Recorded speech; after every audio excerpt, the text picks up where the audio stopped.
ओम शांति। प्यारे भाइयों, प्यारी बहनों, ये अव्यक्त मास है, प्यारे ब्रह्मा बाबा का स्मृति दिवस मास। तो आज मैं आपको दो बातें बताऊंगा। नंबर एक, प्राण प्यारे ब्रह्मा बाबा के साथ अपनी छोटी सी मुलाकात, और नंबर दो, ब्रह्मा बाबा और शिव बाबा का आपस में संबंध, अर्थात कहो कि उनकी कार्य करने की प्रणाली, वो आपको एक प्रयोग के द्वारा समझाऊंगा। तो नंबर वन, मुलाकात। भाइयों बहनों, आबू रोड मेरा ननिहाल है। इसी से माउंट आबू मेरा बचपन से आना जाना रहा है।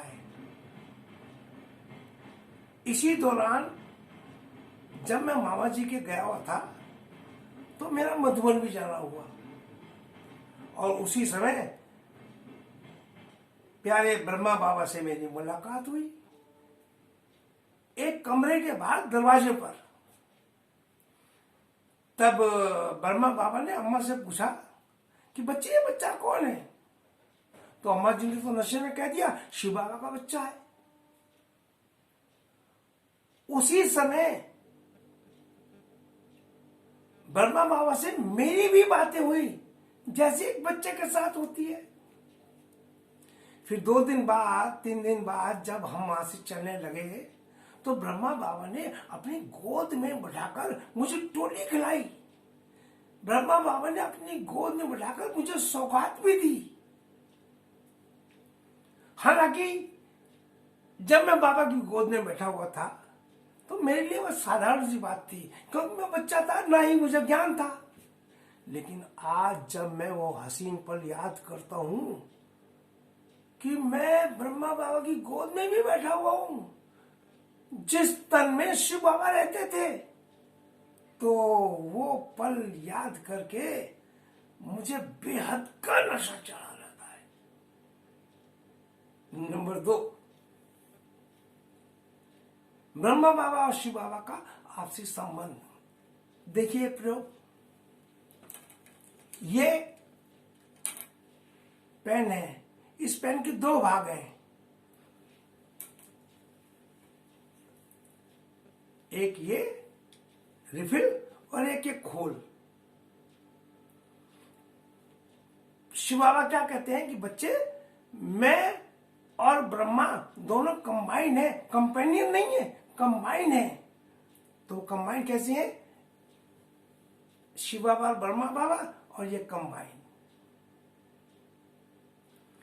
फिर शिव बाबा ये भी कहते हैं कि बच्चे, मैं ज्ञान का सागर हूं, ब्रह्मा नहीं।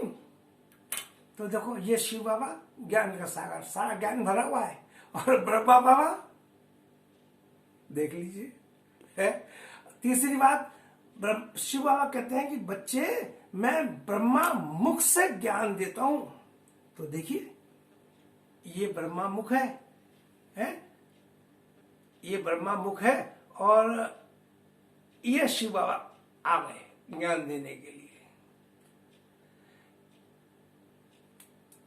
बाबा ये भी कहते हैं कि बच्चे, सवारी हर वक्त नहीं की जाती, मेरा आना जाना होता है। तो आप देखो, इसमें आना जाना, ये बाबा है, और ये आए और ये चले गए, ये आए और ये चले गए। शिव बाबा ये भी कहते हैं कि बच्चे, धर्म गिलाने के समय पे मेरा अवतरण होता है।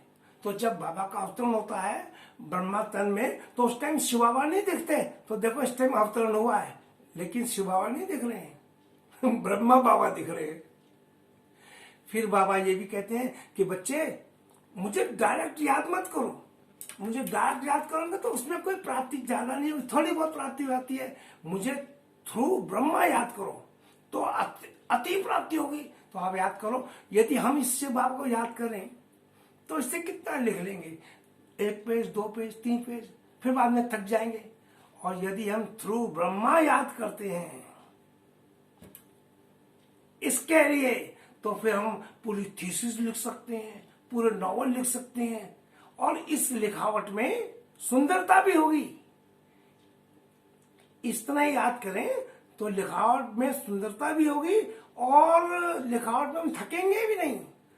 तो इसका एक सीधा सा एग्जाम्पल है, भक्त लोग डायरेक्ट याद करते हैं तो उनको क्या प्राप्ति होती है, और हम बच्चे जब बाबा को ऐसे याद करते हैं तो हमें 21 जन्मों की प्राप्ति होती है।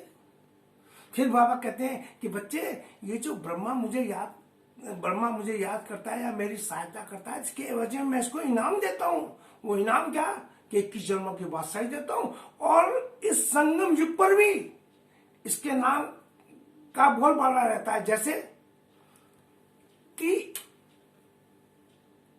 ये रिफिल है, सारा काम तो ये कर रही है, लेकिन बाहर का खोल है ये विल्सन का है, ये पेन जो है सेलो का है, ये ट्राइमेक्स का है। तो हम जब बाहर दुकान पे जाके बात करते हैं तो हम कहते हैं भैया भाई विल्सन का पेन देना, तो हम इसका नाम नहीं लेते, पेन के खोल का नाम लेते हैं। एक सेलो का पेन दे दो भाई, एक रिनॉल्ट का पेन दे दो भाई।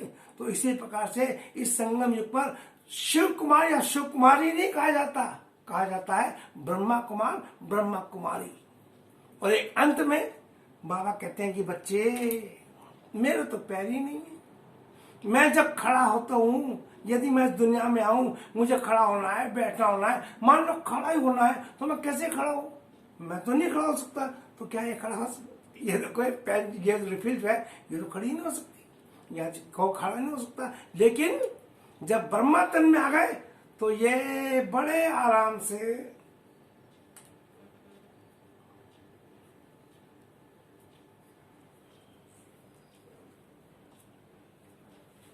खड़े हो गए। तो देखा ना ब्रह्मा बाबा और शिव बाबा की कार्य करने की प्रणाली। ओम शांति।